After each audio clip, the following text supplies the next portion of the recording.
Assalamualaikum warahmatullahi wabarakatuh. Selamat pagi anak-anak. Bagaimana kabarnya hari ini? Semoga sehat selalu ya. Bertemu lagi bersama Bu Ulfi kali ini dengan pelajaran SKI atau Sejarah Kebudayaan Islam. Pada kesempatan lalu kita sudah membahas tentang mengetahui agama dan kepercayaan masyarakat pra-Islam, masyarakat sebelum datangnya Islam. Kita sudah membahas sampai agama samawi atau tauhid. Pada kesempatan ini kita akan membahas tentang animisme dan dinamisme. Pada kesempatan lalu kan kita sudah belajar nih agama samawi atau tauhid. Sekarang tentang animisme dan dinamisme.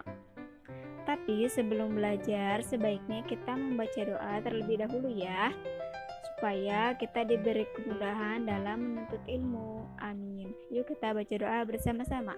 Bismillahirrahmanirrahim. Rabbi zidni ilman warzuqni fahman. Amin.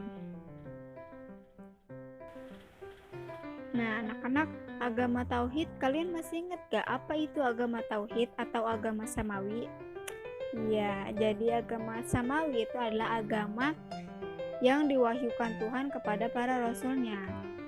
Sekarang kita membahas tentang animisme. Ada yang tahu animisme itu apa?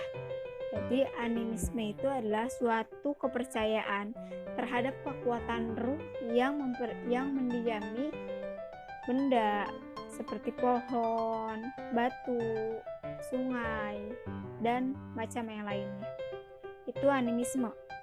Sedangkan dinamisme adalah kepercayaan bahwa segala benda memiliki kekuatan yang bisa mempengaruhi kehidupan manusia.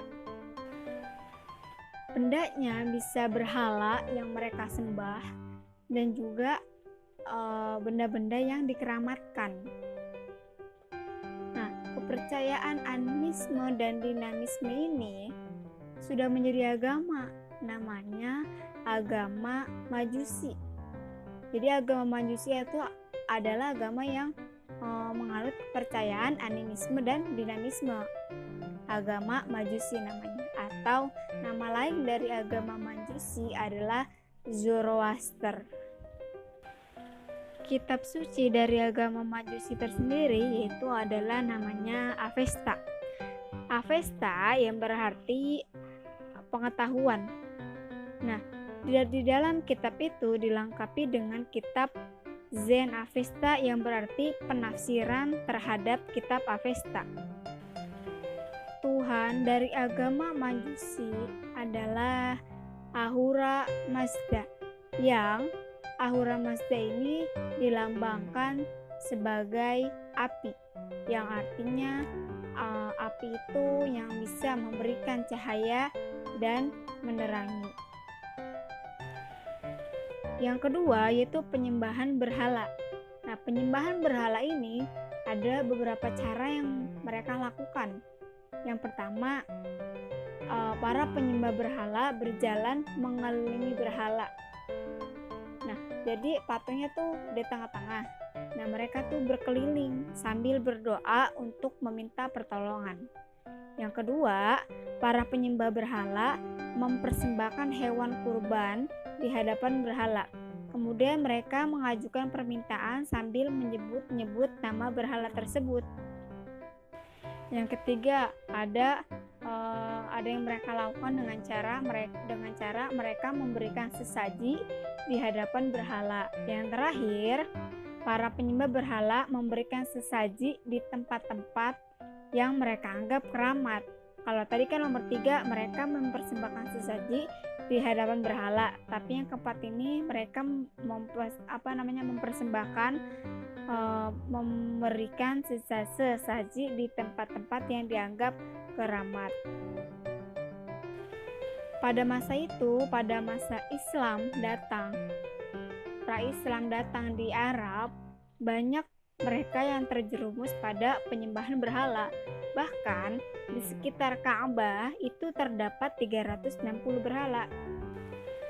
Ada banyak nama-nama berhala di sekitar situ. Di antaranya ada Lata, Uzza, Manat, dan Hubal. Nah, ada berhala yang paling besar yang dianggap berhala itu sebagai pemimpin para berhala. Berhala itu patung ya artinya. Yaitu apa nama berhalanya? Yaitu Hubal. Jadi Hubal itu adalah berhala yang paling besar di antara berhala-berhala yang lain. Yang ketiga, penyembahan malaikat.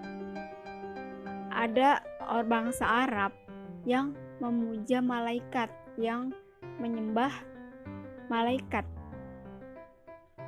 Mereka itu bersemedi dan memohon pertolongan kepada malaikat agar tujuannya tercapai. Dan bahkan mereka menganggap malaikat itu sebagai anak perempuan Tuhan. Mereka itu menganggap menyembah anak perempuan Tuhan sama seperti menyembah Allah. Padahal kenyataannya tidak seperti itu, berbeda.